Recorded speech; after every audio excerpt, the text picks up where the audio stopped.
ऐसे किए थे, वो तूफान वगैरह आया था तो उस दिन रिकॉर्डिंग नहीं हुआ था।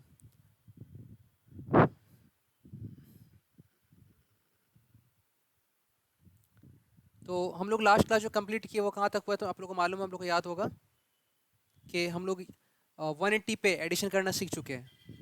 ठीक है, अब हम लोग को एडिशन सीखना है कितना पे, 90 पे। तुम एक बार बताओ देव, मैं तुमसे पूछ रहा हूँ कि अभी इन दोनों को हम अगर ऐड करेंगे तो वेक्टर फॉर्म में तो लिखेंगे पी वेक्टर का एडिशन प्लस क्यू वेक्टर का addition is equal to R vector. मतलब कि इस पॉइंट पे पी वेक्टर ऐड करेंगे, क्यू वेक्टर ऐड करेंगे तो एक आर वेक्टर आएगा, और आर वेक्टर रिजल्टेंट जो होगा वो पी और क्यू से कम होगा, आपका अपोजिट डायरेक्शन में ऐड हो रहा है, 180 पे एडिशन हो रहा है। तो 180 पे एडिशन जब करते हैं हम लोग दो वेक्टर को, तो रिजल्टेंट का मैग्नीट्यूड आता है वो कितना आता है, मिनिमम आता है या मैक्सिमम आता है देव? मिनिमम आता है। कितना आता है देव बताओ? गुड। अगर p बड़ा है तो p माइनस क्यू, और अगर q बड़ा है तो क्यू माइनस पी, लेकिन जब कुछ नहीं बोलेगा तो p बड़ा कंसिडर होगा। जो अल्फ़ाबेट पहले आता है उसको हम लोग बड़ा कंसिडर करते हैं, और आंसर क्या होगा, p माइनस क्यू। और रिजल्टेंट चूंकि p के डायरेक्शन में है तो अल्फा क्या हो जाएगा, 0 डिग्री, और q से अपोजिट डायरेक्शन में तो बीटा क्या हो जाएगा, 180 डिग्री। मतलब कि angle between an resultant and p is equal to 0 degree, मतलब पैरेलल है, और रिजल्टेंट जो है q से एंटी पैरेलल से 180। ये हम लोग कर चुके हैं। अब देखना है क्या है, 90 डिग्री पे एडिशन। यहीं से स्टार्ट की थी लास्ट क्लास में, आज आपका भी यहीं से स्टार्ट होगा।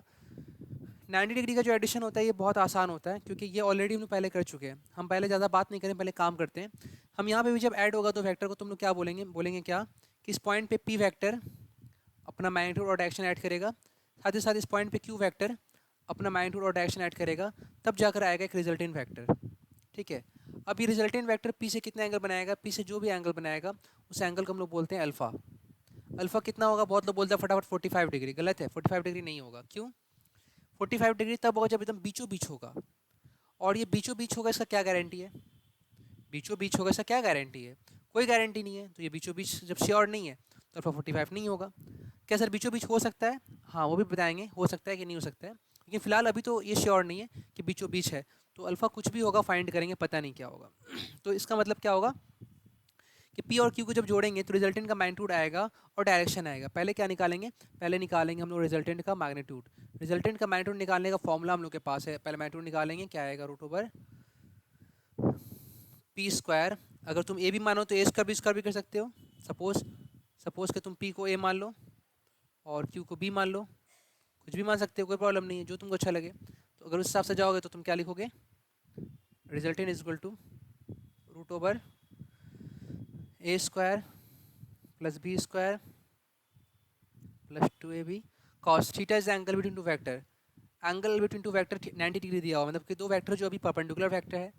और ये बेटर ना जानते हो आप लोग सब लोग के cos 90 का वैल्यू क्या होता है, 0 डिग्री होता है। cos 90 का वैल्यू क्या होता है, 0 डिग्री होता है। cos 90 का वैल्यू अगर 0 डिग्री होगा तो आप अगर यहाँ पुट कर दोगे, जीरो में समथिंग मल्टीप्लाई होगा तो जीरो हो जाएगा। तो रिजल्टेंट का वैल्यू यहाँ से क्या आएगा, ए स्क्वायर प्लस बी स्क्वायर। तो ये रहा रिजल्टेंट का मैग्नीट्यूड। अब रहा डायरेक्शन क्या आएगा, तो ये अल्फा। फॉर्मूला क्या होगा, फॉर्मूला क्या होगा, फॉर्मूला क्या था डायरेक्शन निकालने का, tan alpha is equal to B sine theta by A plus B cos theta. Second vector sine theta by first vector plus second vector cos theta. ये theta क्या 90 डिग्री है, फिर पुट करेंगे तो B sine 90 by A plus B cos 90। Sine 90 की value हर बंदा जानता है, हर बच्चा जानता है, साइन 90 1 होता है। कॉस 90 क्या, 0 होता है। Sine 90 1 into B is equal to B, cos 90 0, ये गायब हो गया। तो क्या आ गया, tan alpha is equal to B by A. हर बच्चा को पता है बात, पहले पहले भी कई बार वीडियो लेक्चर्स में और कई अपनी लास्ट क्लास में बोल चुके हैं। हम लोग को जब भी डायरेक्शन निकालना हो तो डायरेक्शन अल्फा होता है, tan अल्फा डायरेक्शन नहीं होता। ओके सर, तो अल्फा यहाँ से निकालेंगे, अल्फा क्या होगा, जब अल्फा निकालेंगे tan उस साइड जाएगा। जब tan उस साइड जाएगा उसको हम बोलते हैं tan इनवर्स। क्या बोलते हैं, tan इनवर्स। और ये बी बाई ए, बी का जो मैग्नीट्यूड दिया होगा डाल देंगे यहाँ पे, और ऐसा डालने से आपका क्या होगा कि आंसर निकल जाएगा डायरेक्शन का। ये रहा डायरेक्शन और ये रहा मैग्नीट्यूड। तो 90 डिग्री पर जब दो वेक्टर को जोड़ते हैं तो उसका मैग्नीट्यूड का फॉर्मूला ये हो गया, और डायरेक्शन का फॉर्मूला ये हो गया। देव कोई प्रॉब्लम इसमें? चलो, अब तुमको मालूम होगा यहाँ पे इस टॉपिक से रिलेटेड टॉपिक हम लोग पहले पढ़ चुके हैं। पहले क्या था, इधर में था ए एक्स, परपेंडिकुलर क्या था, वेक्टर ए वाई, और इन दोनों को जोड़े तो रिजल्ट ए आया था। और क्या बोले थे, जब A vector A X vector plus A Y vector को जोड़ेंगे तो ए वेक्टर आएगा। ए वेक्टर का मैग्नीट्यूड क्या आएगा, हम निकाले थे रूट ओवर एक्स का स्क्वायर प्लस ए वाई का स्क्वायर। इसका डायरेक्शन कितना आएगा, तो डायरेक्शन निकाले थे tan alpha is equal to A Y by A X. ये बिल्कुल इसके जैसा ही है, बस यहाँ पर ए वाई की जगह बी आ गया है और एक्स की जगह ए आ गया है, रिजल्टेंट की जगह आर आ गया है। तो resultant R is equal to A square plus B square. देखो ये और ये सेम है, ए एक्स का स्क्वायर एक्स का स्क्वायर बी स्क्वायर तो ए वाई स्क्वायर, क्योंकि वहाँ परपेंडिकुलर क्या है अभी, यहाँ वहाँ पे ए वाई परपेंडिकुलर था, यहाँ कौन बी परपेंडिकुलर है, देखो है। वहाँ ए एक्स पैरेलल था एक्स में, यहाँ पे ए पैरेलल है। वहाँ ए रिजल्टेंट था, यहाँ आर रिजल्टेंट है। ओके, बिल्कुल सेम है इसके जैसा। Direction B by A Y by है ना। परपेंडिकुलर वहाँ क्या था, बी के जगह पे, यहाँ पे वहाँ क्या था, ए वाई था, और एक्स ए की जगह पे क्या था, एक्स था, रिजल्टेंट की जगह पे क्या था, ए था। तो कहीं ना कहीं जो हम लोग एडिशन रिजोल्यूशन जब पढ़े थे, रिजोल्यूशन में इस चीज़ को पढ़ लिए थे, लेकिन फिर से हम एडिशन में इस चीज़ को देखे हैं, क्योंकि अभी जो एडिशन देख रहे हैं ये एनी एंगल के लिए है। जब यहाँ पे ये एडिशन देखे थे हम लोग, यहाँ पर ये एडिशन, तो हम आप लोग को मेंशन किए थे, बताए थे कि नोट करो ये इंपॉर्टेंट पॉइंट है, ये तभी अप्लाई करोगे जब 90 डिग्री होगा तो फैक्टर, नहीं तो नहीं अप्लाई करेंगे। तो ये लिमिटेशन था यहाँ पे कि सिर्फ 90 डिग्री वाला फैक्टर ऐड कर सकते हो। लेकिन अभी जो फॉर्मूला हम लोग लिख रहे हैं, जो फॉर्मूला लिख रहे हैं, क्या लिख रहे हैं फॉर्मूला, हम लोग लिखे हैं ट्रायंगल लॉ में, याद है ट्रायंगल लॉ में क्या फॉर्मूला लिखे थे हम लोग, पैरेललोग्राम ट्रायंगल लॉ में हम लोग फॉर्मूला लिखे थे R is equal to A square plus B square plus 2ab cos, ये कोई भी एंगल के लिए, कोई जरूरी नहीं 90 डिग्री। tan अल्फा रिजल्टेंट का एंगल कितना होगा, एक मिनट, तो रिजल्टेंट का एंगल कितना होगा, tan alpha is equal to B sine theta by A plus B cos theta. ये किसी भी वेक्टर के एंगल के लिए, लेकिन वेक्टर दो ही होगा, दो से ज़्यादा वेक्टर ऐड नहीं कर सकते। तो अब दिमाग में ये चलने लगा हो सकता, दो वेक्टर ऐड से ज़्यादा वेक्टर ऐड नहीं कर सकते, 3 वेक्टर 4 वेक्टर कैसे ऐड करेंगे, तो वो भी सिखाएंगे, कोई प्रॉब्लम नहीं है। लेकिन फिलहाल अभी अभी सिर्फ 2 वेक्टर ऐड करना जो सिखाया तो आप लोगों को। तो फटाफट इस स्क्रीन को आप नोट कर लीजिए, स्क्रीनशॉट ले लीजिए। अब देखो इस स्लाइड में हम क्या करें, इसको मिटा रहे हैं, इसके अंदर एक कंडीशन दिखाएंगे आप लोगों को जो बहुत इंपॉर्टेंट कंडीशन है, पहले वो देख लो, फिर इसके बाद फिर आगे और बताएंगे बहुत कुछ। एक मिनट,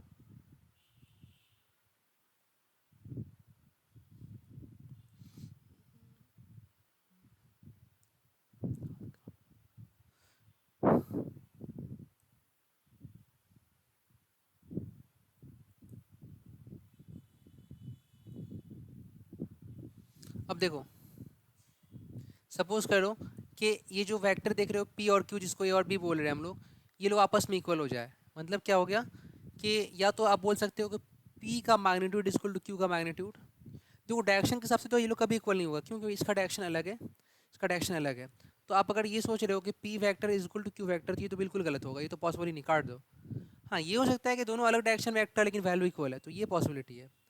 अब अगर आप ए भी मान रहे हो तो ए का मैग्नीट्यूड इक्वल टू बी का मैग्नीट्यूड, अगर ऐसा हो जाए तो क्या होगा, जैसे आपने मान लो इसको ए मान लिया, आपने इसको बी मान लिया, और दोनों का मैग्नीट्यूड सेम हो जाए तो क्या हो जाएगा। तो कॉमन सेंस है, हम लोग बता चुके हैं आपको, पहले भी हम आपको एक्सप्लेन किए बताएं कि कभी भी कुछ किसी दो चीज़ को पुल किया, किसी चीज़ को पुल किया जाए तो रिजल्ट उसकी तरफ होगा जो ज़्यादा स्ट्रॉन्गर होगा।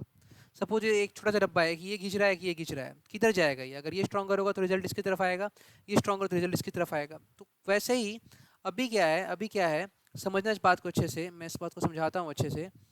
अभी क्या बताया जा रहा है कि ये वेक्टर इज इक्वल टू ये वेक्टर, एक मिनट, इज इक्वल टू ये वेक्टर, ठीक है। इसका मतलब क्या हो गया कि रिजल्टेंट एकदम बीच से जाएगा। अगर ये पी स्ट्रॉन्गर होता तो रिजल्ट इसकी तरफ आता, क्यू स्ट्रॉन्गर होता रिजल्ट इसकी तरफ जाता, लेकिन ना ही पी स्ट्रॉन्गर ना ही क्यू स्ट्रॉन्गर, रिजल्ट एकदम बीचों बीच जाएगा। अच्छा सर इसका मैग्नीट्यूड क्या होगा ये बताइए, चलो बताते हैं, देखते हैं। तो रिजल्टेंट फिर से वही बोलेंगे, जब पी वेक्टर एक्ट करेगा इस पॉइंट पे अपना मैग्नीट्यूड एक्शन, क्यू वेक्टर भी एक्ट करेगा अपना मैग्नीट्यूड एक्शन, तब जाके एक रिजल्ट वेक्टर आएगा। इसका मैग्नीट्यूड कितना आएगा, तो रिजल्टेंट का फॉर्मूला तो यही है हम लोग के पास, A square plus B square, where B equal to A, तो फिर ए स्क्वायर लिखो प्लस 2ab, 2a लिखो क्योंकि A B equal to equal है, cos 90 जीरो, खेला खत्म इसका। तो क्या आ गया, root over A square plus A square 2a square, या बोलो root over 2b square, A equal to B है, बात एक ही है। तो रूट से क्या निकलेगा, a √2 या b √2। तो हम लोग क्या शिक्षा मिला यहाँ से, क्या सीखे हम लोग कि जब भी दो वेक्टर सेम हो, सपोज ये x और ये x, ये जैसे मान लो इस केस में अभी क्या हुआ, x छोड़ दो अभी, सपोज ये a, तो रिजल्टेंट a √2, सपोज ये बी तो रिजल्टेंट बी रूट टू, ये सी तो रिजल्टेंट सी रूट टू, ये तीन तो रिजल्टेंट थ्री रूट टू। बात समझ गए देव? चलो हाँ, तो आज के बाद अगर दो वेक्टर इक्वल होगा और 90 डिग्री पे एक्ट करेगा तो दो में से कोई वेक्टर लिख के रूट टू कर दो, उसका रिजल्टेंट आ जाएगा। इस बात को क्या करना है, इस बात को हम लोग को लर्न करना है। ऐसे सीख भी गए हम लोग, सीख भी गए, लेकिन लर्न कर लेंगे तो क्या है, हर जगह पे हम लोग को निकालना नहीं पड़ेगा।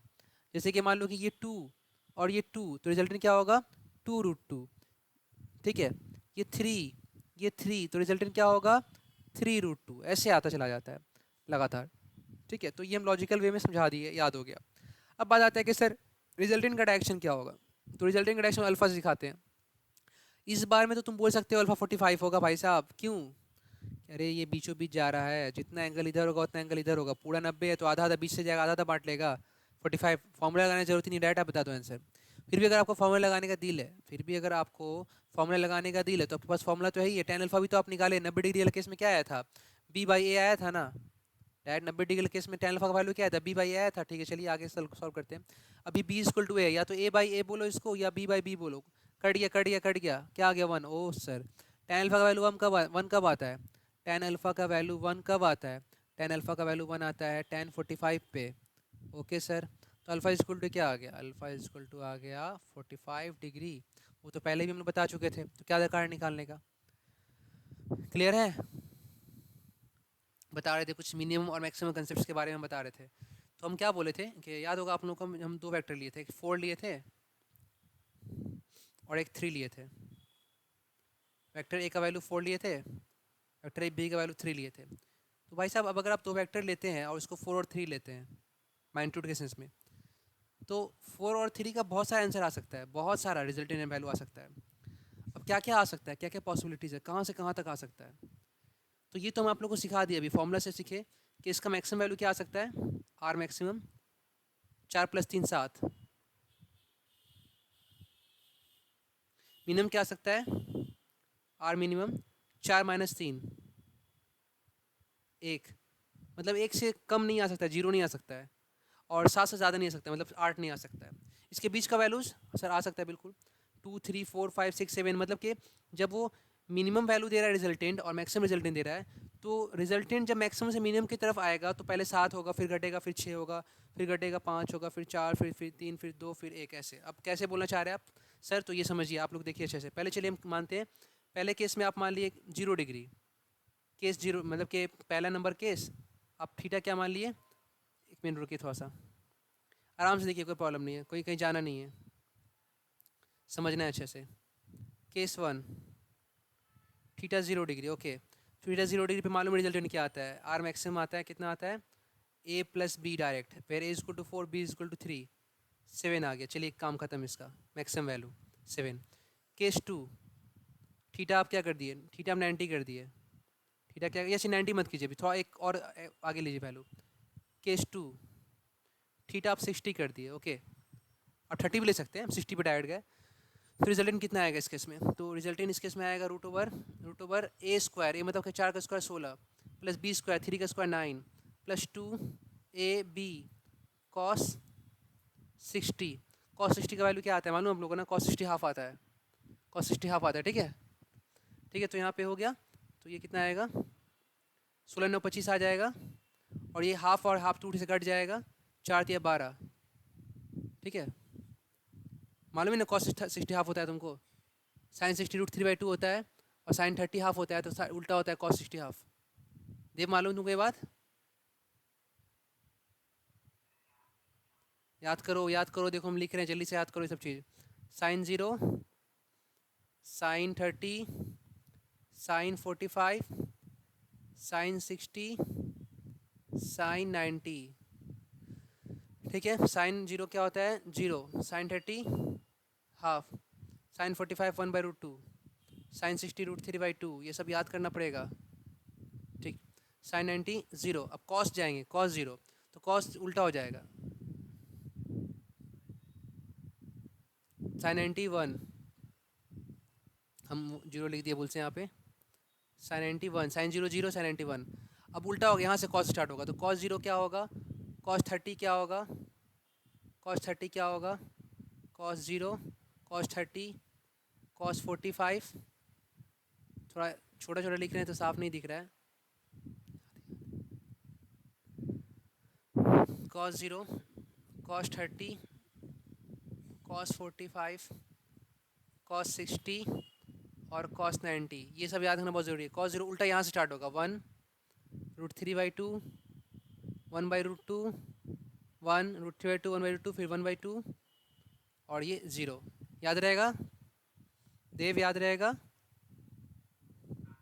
अच्छा, ये तो अब यहाँ से तुम 10 निकाल लोगे आराम से, साइन बाई कॉस का 10 निकाल दोगे, ठीक है। 0/1, 1/2 ये आ जाएगा कॉस 10। फिर भी एक तुमको और बता दे रहे हैं, तुम वो भी चीज़ याद कर लो। कुछ एडिशनल्स भी यहाँ पे काम आएगा जो तुम लोग को अभी मालूम नहीं होगा, 10 का बच्चा को मालूम नहीं होता है, लेकिन जो 11-12 में आता है वो धीरे धीरे उसको याद हो जाता है। जैसे साइन में एडिशन क्या पूछता है, साइन 120, साइन 120 का वैल्यू वही होता है जो साइन 60 का वैल्यू होता है, मतलब √3/2, ठीक है। साइन 180 वही होता है जो साइन 0 का होता है, जो किसका होता है, साइन 0 का होता है, सेम सेम। तो ये सब कॉमन हो गया, साइन 0 0। अब कॉस में भी ऐसा आता है, कॉस 180 या फिर कॉस 120, पहले कर लेते हैं 180 बाद में। कॉस 120 आता है -½ कॉस 180 इसका आता है -1, कितना आता है, -1, ठीक है। तो ये एडिशनल वैल्यूज़ भी है जो आपको लिख दिए, जो आप याद कर लो, -1 होता है, इसको आप याद कर लो अच्छे से। ये अगर याद रखोगे तो बहुत सारा वेक्टर का जो क्वेश्चन है आपको आसानी से निकालने में, मतलब कि बहुत कोई मुश्किल नहीं होगा, आसानी से निकल जाएगा। तो फिलहाल अभी हम लोग अपने टॉपिक पे आते हैं। जो बच्चा को थोड़ा डाउट होता है तो हम साइड से कुछ एडिशनल बात बता देते हैं, कोई टेंशन नहीं, फिर टॉपिक पे आ जाते हैं। तो 4×3=12, क्योंकि ये हाफ cos 60 जो होता है हाफ होता है, मैं यहाँ पे दिखाया cos 60 हाफ होता है, तो ये हाफ रखें तो ये हाफ और इससे कट जाएगा, ये 4×12 आ गया। अब ये 20 और 30 37, 37 का रूट ऑलमोस्ट 6.6 कुछ समथिंग होगा, ठीक है। मैं कैलकुलेट कर लेना, कैलकुलेटर मेरे पास है अभी बगल में। √37 हो जाएगा 6.08, कितना होगा, 6.08, ओके। ऑलमोस्ट तुम 6 मान सकते हो, ठीक है।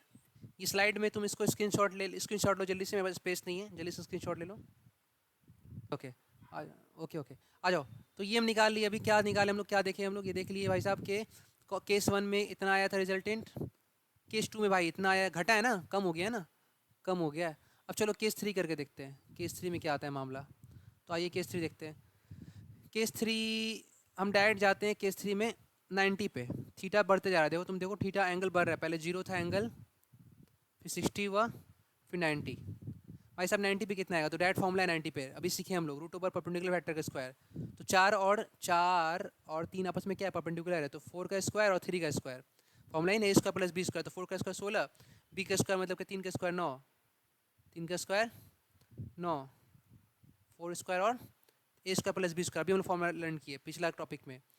90 डिग्री पे कैसे ऐड होता है, 90 डिग्री पे ऐड होता है डायरेक्टली, डायरेक्ट हो क्या, अभी हम लोग पिछले टॉपिक में किए, क्या कहाँ था, एक मिनट, यहाँ मिटा दिए, यहाँ पे लिखे थे हम लोग, क्या लिखे थे कि जब दो वेक्टर 90 डिग्री पे होता है A और B, इसका रिजल्टेंट क्या आता है, √A² + B², ये हम लोग याद किए थे अभी पिछले टॉपिक में, ठीक है। तो ये अप्लाई करते हैं, 4 का स्क्वायर 16, 3 का स्क्वायर 9, 16 9 कितना होता है बता, जल्दी बोल,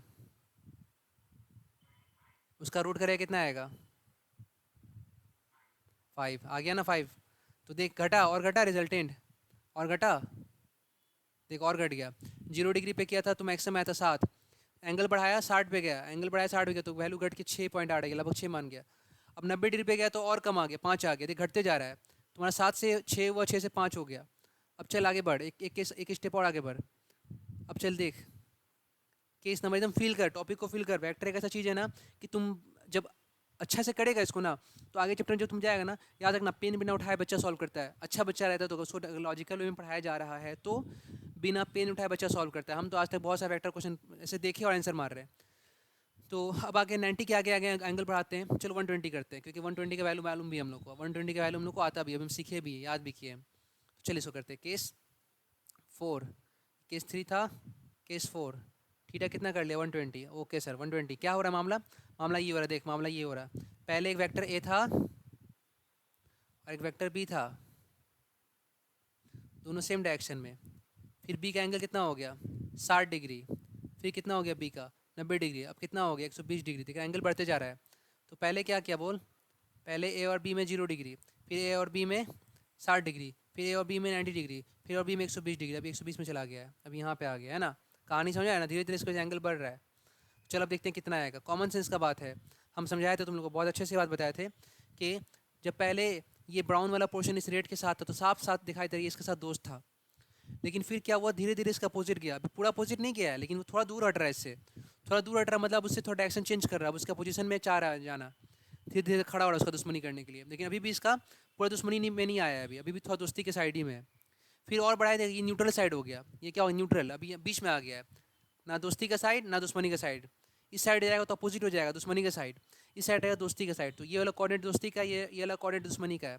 अभी न्यूट्रल कोऑर्डिनेट में आ गया होगा, मतलब 90 डिग्री पे कोई दोस्ती नहीं कोई दुश्मनी नहीं, ठीक है, एवरेज वैल्यू बीचों बीच। अब जैसे ही इस कोऑर्डिनेट में आ गया, अब तो पूरा बोल रहा है कि हाँ हम दुश्मनी के रास्ता में हम चले गए, अब दुश्मनी स्टार्ट हो जाएगा। तो अब ये चीज़ इसके अगेंस्ट में आएगा। तो अब जो पहले क्या था, रेड वाले के साथ ब्राउन वाला सपोर्ट कर रहा था, अब रेड वाले के साथ ब्राउन वाला क्या कर रहा है, पहले फिर क्या हुआ, फिर थोड़ा थोड़ा दूर हटा, फिर न्यूट्रल हो गया, सपोर्ट ही नहीं कर रहा ना इसका ना उसका।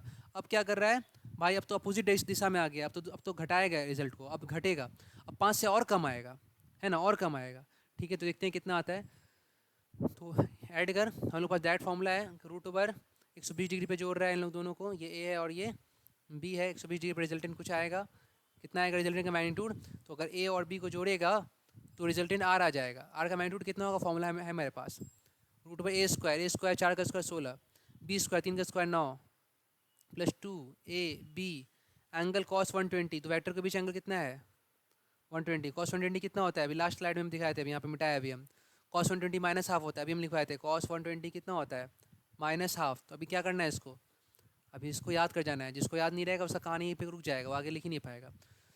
तो चलो करते हैं इसको आगे सॉल्व। तो 16 में कितना होता है 25 होता है, और ये माइनस हाफ, तो ये माइनस प्लस माइनस है, माइनस आ जाएगा, 2 4 3 12 हो जाएगा, ये हाफ हो जाएगा, हाफ तो यहाँ से कटेगा, तो ये 12 माइनस हो जाएगा इसमें से, तो 24 25 माइनस 12 कितना आ जाएगा, 12 12 24 13 आ जाएगा, ठीक है 13। तो 13 का रूट कितना होता है, हम कैलकुलेट कर ले, मेरे पास कैलकुलेटर है 13 का रूट आता है 3.6, 3.6, देख और कम हो गया रिजल्टेंट 3.6। भाई साहब देखते जा रहे धीरे धीरे एंगल घटता, एंगल बढ़ता जा रहा है और वैल्यू घटता जा रहा है। केस 4 में 120 डिग्री पे और कम हो गया, पहले 7 था, फिर 6 हुआ, फिर 5 हुआ, फिर 3.5 करीब हो गया, ठीक है। अब लास्ट हम दिखाएंगे, अब तो एकदम पूरा दुश्मनी हो गया इसका, खुलेआम दुश्मन बन गया, क्या बोला एकदम डायरेक्ट अपोजिट 180, ये खुलेआम दुश्मन। अब इससे ज़्यादा तो अपोजिट नहीं हो सकता, अब क्या है, तो एकदम अपोजिट दिशा में आ गया, अब इससे ज़्यादा अपोजिट थोड़ी ना होगा। तो यहाँ पे अब देखो केस हम बात कर रहे हैं, केस केस 5 में क्या दिखा है, थीटा 180, थीटा 180 वो वैल्यू होता है जहाँ पे दुश्मनी खुलेआम होता है, तो मिनिमम वैल्यू आता है, एकदम इफेक्ट घट जाता है। और ये वैल्यू जो ये वो वैल्यू जहाँ पे खुलेआम दोस्ती होता है, और ये वैल्यू जो खुलेआम दुश्मनी होता है, और बाकी सारा वैल्यू दुश्मनी और दोस्ती के बीच का होता है। अरे यार इसको देखो, नहीं, ए का स्क्वायर 4 का स्क्वायर 16, प्लस बी स्क्वायर 3 का स्क्वायर 9, प्लस 2AB कॉस 90, नहीं कॉस 180, क्योंकि अपोजिट दिशा में आ गया ना, एकदम ऐसे आ गया, ये दिशा में आ गया 180, एंगल कितना हो गया पूरा चढ़ गया ऐसे 180। कॉस 180 कितना होता है बताओ, देव बताओ कितना होता है कॉस 180, अभी बताए थे हम, माइनस उनको तुमको याद हो गया, अच्छा बात है। तो चलिए 16 में हो गया 25, 25 और यहाँ प्लस माइनस माइनस, क्योंकि 180 माइनस आएगा, ये 1 हो जाएगा, ख़त्म खेला इसका।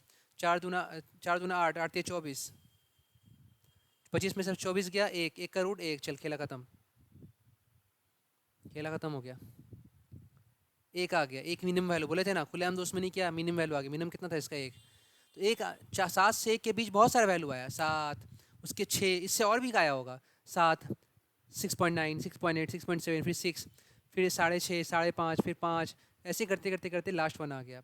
तो दिखाई दे रहा है अच्छे से हमको कि भाई साहब मिनिमम कितना आया है, 1 मिनट रुक जा, मैक्सिमम 7 और मिनिमम 1, और बाकी सारा वैल्यू इसके बीच में पड़ रहा है। अब जैसे तुम पूछे थे सर अगर मान लीजिए और इधर आ जाएगा तो क्या होगा, तो जब वो फिर से इधर आएगा भाई साहब, इधर आएगा तो फिर वो ये वाला केस हो जाएगा, ये केस जैसा हो जाएगा, फिर 120 जैसा केस हो जाएगा, फिर रिजल्टेंट उतना ही आएगा।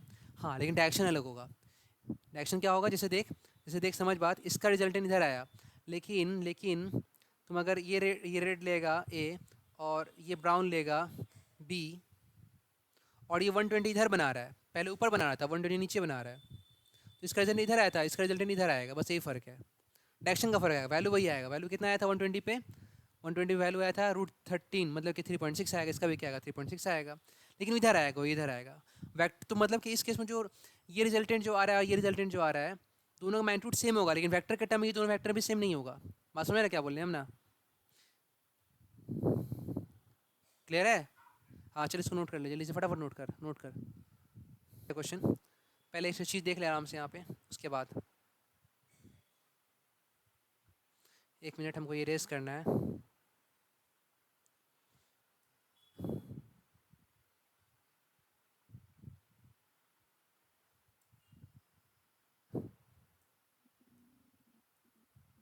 हाँ चलो, जो बात बोल रहे थे वो हम दिखा देते हैं उस चीज़ को। सपोज कि वेक्टर ए है और सपोज कि वेक्टर बी है और इन दोनों को जोड़ा तो रिजल्टेंट आ गया। मान ले रिजल्टेंट 1 माने इसको हम, और इनके बीच एंगल कितना है 120। जैसे कि अभी हम लोग माने थे ए का मैग्नीट्यूड 4, बी का मैग्नीट्यूड 3, तो R1 का मैग्नीट्यूड क्या आएगा 3.6 यूनिट, जो भी यूनिट हो। अगर फोर्स होगा दोनों तो रिजल्टेंट फोर्स होगा, अगर दोनों अगर डिस्प्लेसमेंट होगा तो रिजल्टेंट डिस्प्लेसमेंट होगा। आ गया। अब हम मान लेते हैं सेकेंड केस, ये हम केस 1 इसको कर देते हैं, केस 1। अब सेकेंड केस में क्या दिखा है, दिखा दिए, और बी को एकदम मिरर इमेज, जैसा ऊपर वैसा नीचे बी, केस 2। और अभी भी जो है एंगल कितना 120, रिजल्टेंट आ गया, ये रिजल्टेंट आ गया R2 माने। जैसे कि ए अभी भी 4 अगर मान ले है और बी अगर 3 है, तो R2 का मैग्नीट्यूड क्या आएगा, अभी भी 3.6 आएगा यूनिट। लेकिन यहाँ पे जो R1 वेक्टर है equal to A vector plus B vector, और यहाँ पे जो R2 वेक्टर है equal to A vector plus B vector. यहाँ पे जो बी वेक्टर है वो पहले जैसा बी वेक्टर नहीं है, इस बी वेक्टर का डायरेक्शन अलग है। तुम दिखाने के लिए दोनों को बी बोल रहे हो, लेकिन ये दोनों बी सेम नहीं है, दोनों में ए सेम है, लेकिन जो बी ये है वो बी ये नहीं है, दोनों बी का मैग्नीट्यूड सेम है, डायरेक्शन अलग है। तो वेक्टर तो ऐसे ऐसा क्वांटिटी है जो दोनों के चेंज होने से चेंज होगा, क्योंकि डायरेक्शन भी होता है मैग्नीट्यूड भी होता है, दोनों में से एक भी चेंज तो ये चेंज, तो ये बी वेक्टर वो वेक्टर नहीं है, तो ये बी वेक्टर वो वेक्टर नहीं है, तो रिजल्टेंट भी वो नहीं होगा। रिजल्टेंट क्या होगा, इस बी के चेंज होने के, बी के डायरेक्शन के चेंज होने में से वजह से जो रिजल्टेंट आएगा यहाँ पे R2 vector not equal to R1 vector. 1 minute, R2 vector not equal to R1 vector. तो ये किस बेसिस पे बात किया जा रहा है, on the basis of direction, क्योंकि मैग्नीट्यूड तो सेम आ जा रहा है, हम देख रहे हैं। R2 वेक्टर का मैग्नीट्यूड अगर बात करो, ओहो अगेन मिस्टेक, तो R2 वेक्टर का मैग्नीट्यूड का बात करोगे तो ठीक है, मामला कोई प्रॉब्लम नहीं है, ये लिख सकते हो, लेकिन ये लिख नहीं सकते हो, क्यों, because of different direction, because of different direction. Clear है? क्लियर? हाँ चलो फटाफट इसको नोट कर लो।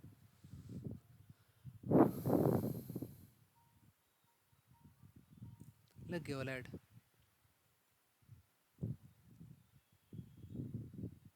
चलो अब देखो, अब जैसा कि मालूम है कि R1 और R2 का वेक्टर सेम नहीं है, मैग्नीट्यूड क्या है सेम है, तो अगर R1 वेक्टर, तुमको कॉमन सेंस का बात है, ये R1 वेक्टर अलग दिशा में जा रहा है, ये R2 वेक्टर अलग दिशा में जा रहा है, तो दोनों वेक्टर सेम नहीं है, वैल्यू वाले इक्वल हो लेकिन डायरेक्शन अलग अलग है, तो आखिर डायरेक्शन क्या होगा सर, ये बताइए आप। तो बताते हैं डायरेक्शन क्या होगा। 1 मिनट। अब डायरेक्शन कैसे निकालेंगे, ये सवाल होगा, तो निकालते हैं। देखो डायरेक्शन कैसे हम निकालते हैं हम लोग, कि रिजल्टेंट वेक्टर ए से कितना एंगल बना रहा है, रिजल्टेंट वेक्टर ए से जितना एंगल बनाते हैं उसी को हम लोग क्या बोलते हैं, डायरेक्शन बोलते हैं ही ना, सीखे हम लोग। रिजल्टेंट वेक्टर ए से जितना एंगल बनाते हैं उसको, जिसको अल्फा बोलते हैं, तो देखो ये भी अल्फा बोलते हैं, तो दोनों का अल्फा सेम आएगा, देखो अल्फा दोनों का सेम आएगा, लेकिन ये अल्फा होगा अपर कोऑर्डिनेट में, ये अल्फा होगा लोअर कोऑर्डिनेट में। अगर तुम इसको पॉजिटिव लोगे तो इसको नेगेटिव लेना पड़ेगा। बात में आया? हाँ, opposite opposite direction, opposite angle, sorry. अगर ये पॉजिटिव लोगे तो ये निगेटिव लेना पड़ेगा। मतलब कि ये जैसे ये और ये, सपोज ये R1 और ये R2, ये ऊपर है तो प्लस अल्फा, सपोज तुम प्लस अल्फा मान रहे हो, क्योंकि देखो जनरली जो ऐसे ये एंगल दिखाते हैं हम लोग ना, अल्फा बीटा, तो ये एंटी क्लॉकवाइज को बोलते हैं नेगेटिव, क्लॉकवाइज एंगल को लेते हैं पॉजिटिव। तो अगर ऊपर को तुम नेगेटिव लोगे तो नीचे को पॉजिटिव लोगे, अगर तुम ऊपर को पॉजिटिव लो तो नीचे को नेगेटिव लोगे। बात समझ में क्या बोल रहे हैं हम? ये बात तुमको मालूम था, ये एंगल वाला कंसेप्ट, या फिर नहीं मालूम था? देखो इसको देखो, ये घड़ी है मेरा, ये भी एक घड़ी है, घड़ी ऐसे घूमता है ना, इसको बोलते हैं क्लॉकवाइज ऑर्डर, और ये ऐसे घूमता है एंटी क्लॉकवाइज ऑर्डर। और तुमको ये बात हैरत लगेगा सुन करके, अभी फिजिक्स में बताया जाएगा तुमको, ये बात आगे हम पढ़ाएंगे। क्लॉकवाइज को नेगेटिव माना जाता है और एंटी क्लॉकवाइज को पॉजिटिव, याद रहेगा।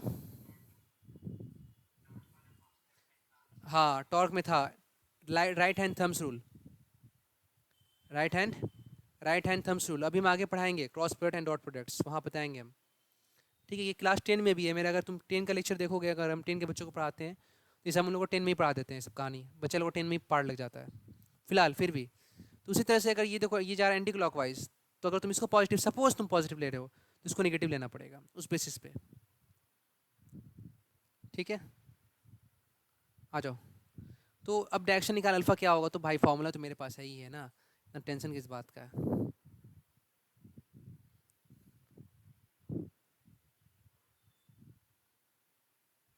ये ना फॉर्मूला है, बी का वैल्यू कितना है, बी का वैल्यू 3 था, साइन थीटा 120, ए कितना था 4 था, बी 3 था, कॉस 120, साइन 120 बताया था ना कितना होता है, साइन 120 का वैल्यू वही होता है जो साइन 60 का वैल्यू होता है ना।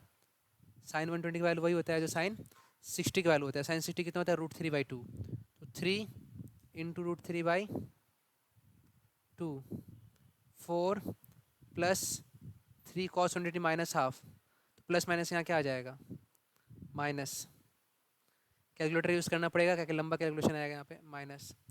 सॉल्व किया जाए इसको, ये आ जाएगा 3√3/2, ये 4 2 8, माइनस 3/2, 2 कट जाएगा, 3√3 8 - 3/5, ये आ गया tan अल्फ़ा।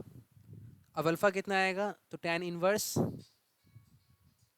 3√3/5। अब सर ये कितना आएगा, कैलकुलेटर यूज़ कीजिए, कैलकुलेटर यूज़ करना अपने लेक्चर में हम सिखाए हम। पहले हम कैलकुलेट करते हैं कि 3√3 और बाई 5 का वैल्यू कितना आता है। तो √3 का वैल्यू होता है 1.4732, उसमें 3 मल्टीप्लाई करेंगे तो आ जाएगा 5.196, डिवाइड बाई 5 करेंगे तो आ जाएगा, ये कितना आ रहा है 1.03, 1.03। एक बार फिर से हम चेक कर लेते हैं, क्योंकि मेरा कैलकुलेटर में थोड़ा सा लाइट का प्रॉब्लम है, साफ साफ दिख नहीं रहा है। एक बार मोबाइल कैलकुलेटर में चेक कर लेते हैं फिर फर्दर। √3 का वैल्यू होता है 1.732 इंटू मल्टीप्लाई कर दिए हम उसके साथ 3, डिवाइड बाई कर दिए 5, चलो आ गया 1.03।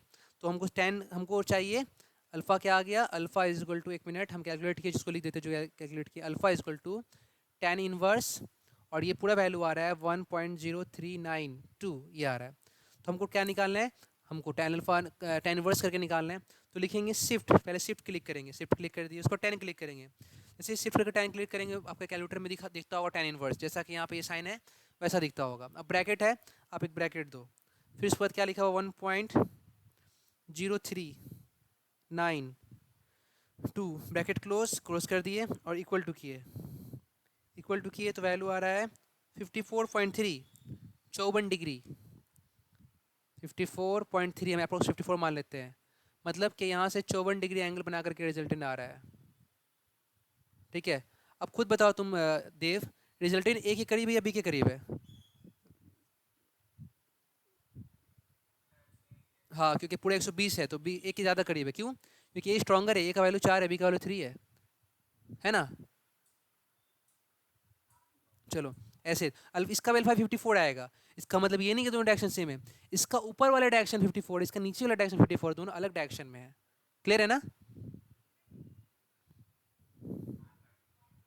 ओके, नोट कर लो। मैं क्वेश्चन लिख रहा हूँ, आपको क्वेश्चन का आंसर देना है। मैं 4 ऑप्शन दूंगा आपको, उसमें से एक सेट आपको बताना है, एक सेट जिसका रिजल्टेंट क्या आ जाए, 0 आ जाए। अब वो सेट क्या क्या है? सेट दिया हुआ यहाँ पे 4 3 12, मैं समझाता हूँ, पहले आप नोट कर लो अच्छे से। उसके बाद दिया हुआ 1 1 3, उसके बाद दिया हुआ है 10 10 15, उसके बाद दिया हुआ है 2 3 5। देखो ये वेक्टर है, ये may be force, may be displacement, अगर फोर्स है सभी फोर्स होगा तो 4 Newton 3 Newton 12 Newton 1 Newton 1 Newton 1 Newton, ठीक है, कुछ भी। तो ये सेट्स है, किसी वेक्टर का सेट है। अब इसमें से कौन सा वाला सेट को अगर हम लोग मिला है, तो मिलाने के बाद 0 आना पॉसिबिलिटी है, उनको मिलाया जाए तो 0 आ जाए, उसका 0 आ जाए। कौन सा सेट में ऐसा पॉसिबिलिटी है? तीनों को अगर मिलाए, जोड़े, ऐड करें तो 0 आ सकता है। तो जिसके साथ पॉसिबिलिटी है आने का, उसको आपको सेट को सिलेक्ट करके बताना है आपको कौन सा सेट में इसमें पॉसिबिलिटी है।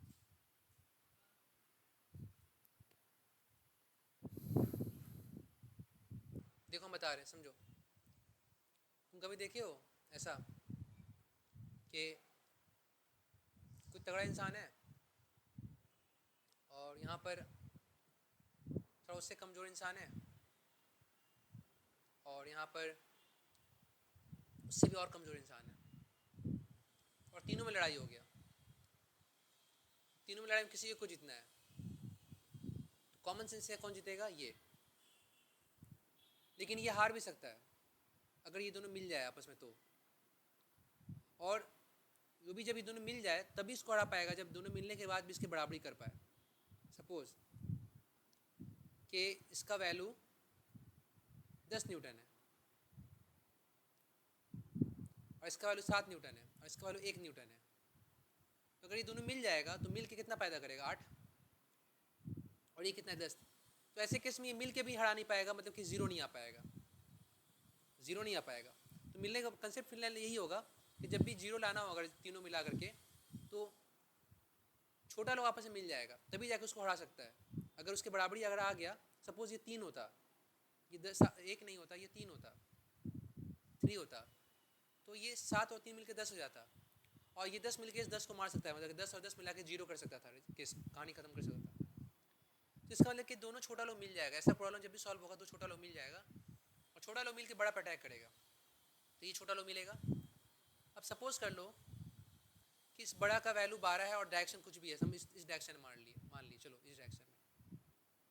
अब ये दो छोटा जो है मिल के मैक्सिमम कितना लाएगा मालूम है ना? जब मिलता है तो मैक्सिमम लाता है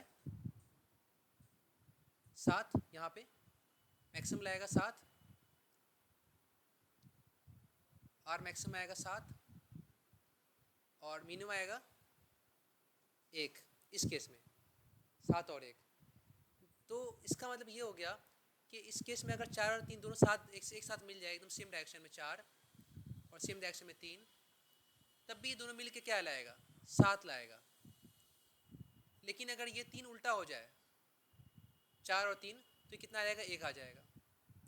कितना आ जाएगा? 1 आ जाएगा। तो 4 + 3 7, और ये 4 और 3 7, और अगर 3 अपोजिट हो जाए तो 4 और -3 180 पे 1। तो मिनिमम वैल्यू कितना आ गया? मिनिमम वैल्यू आ गया 1 और मैक्सिमम आ गया 7। हमको चाहिए कितना? 12। मैक्सिमम 7 आएगा, मतलब इसका 12 आ ही नहीं सकता है। लास्ट अगर दोनों सेम डायरेक्शन में मिल भी जाता है तब भी 7 लाएगा, चाहिए 12। तो इसका रिजल्टेंट 0 आएगा? कभी बोलो, कभी 0 आ पाएगा रिजल्टेंट?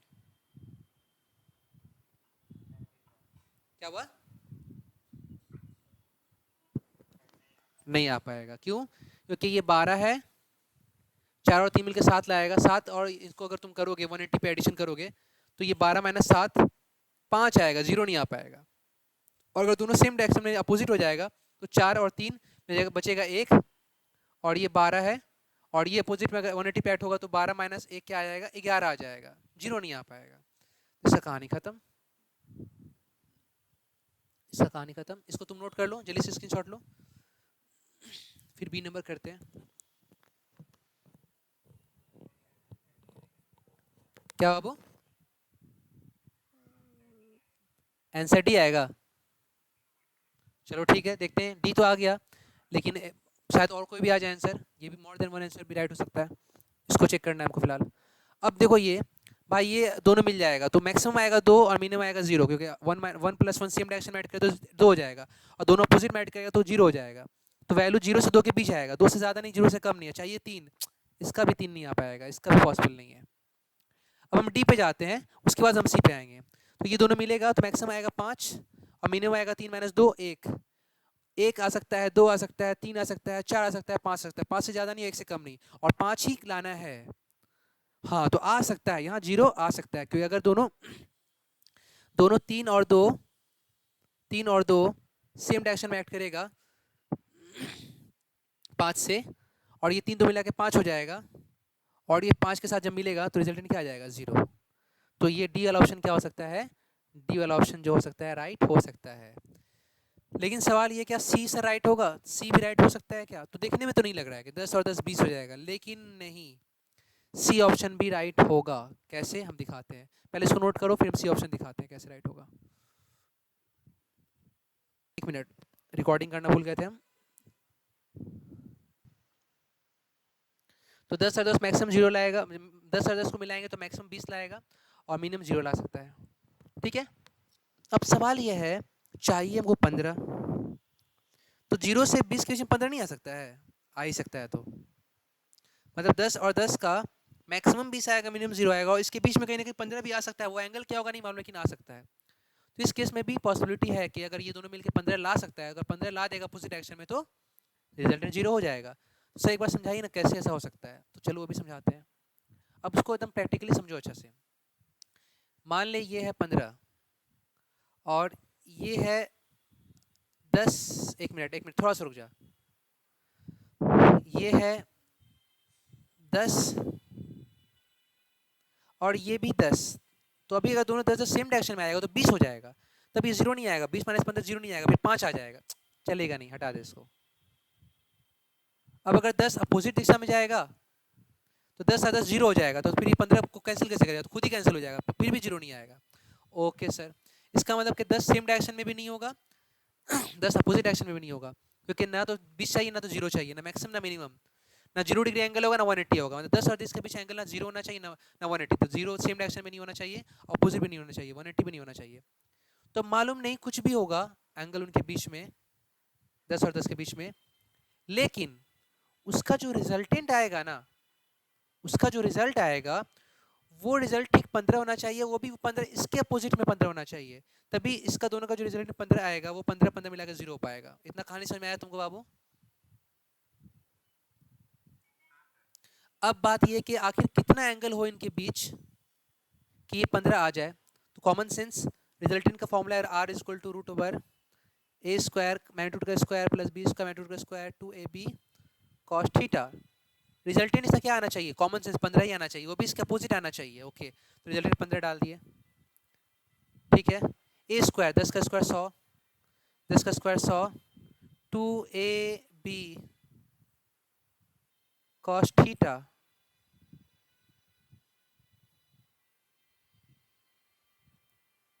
स्क्वायरिंग वो सेट करो। 15 का स्क्वायर कितना है, 225, 225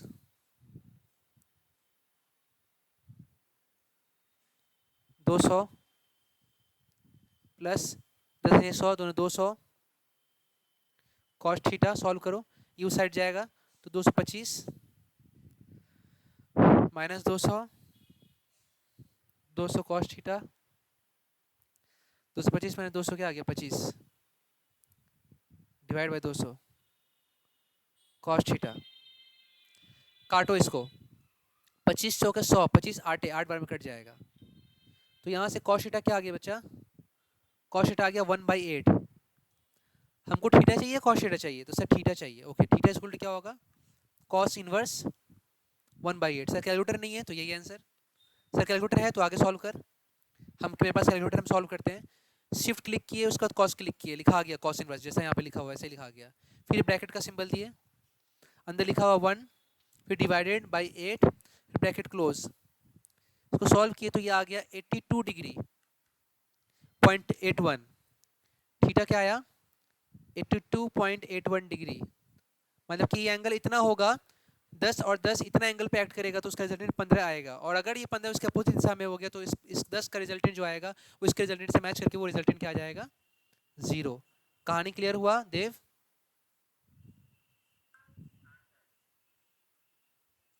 ओके, आज के लिए हम क्लास यहीं तक करेंगे। उसके बाद तुमको एक होमवर्क देंगे और होमवर्क दे करके छुट्टी लेंगे।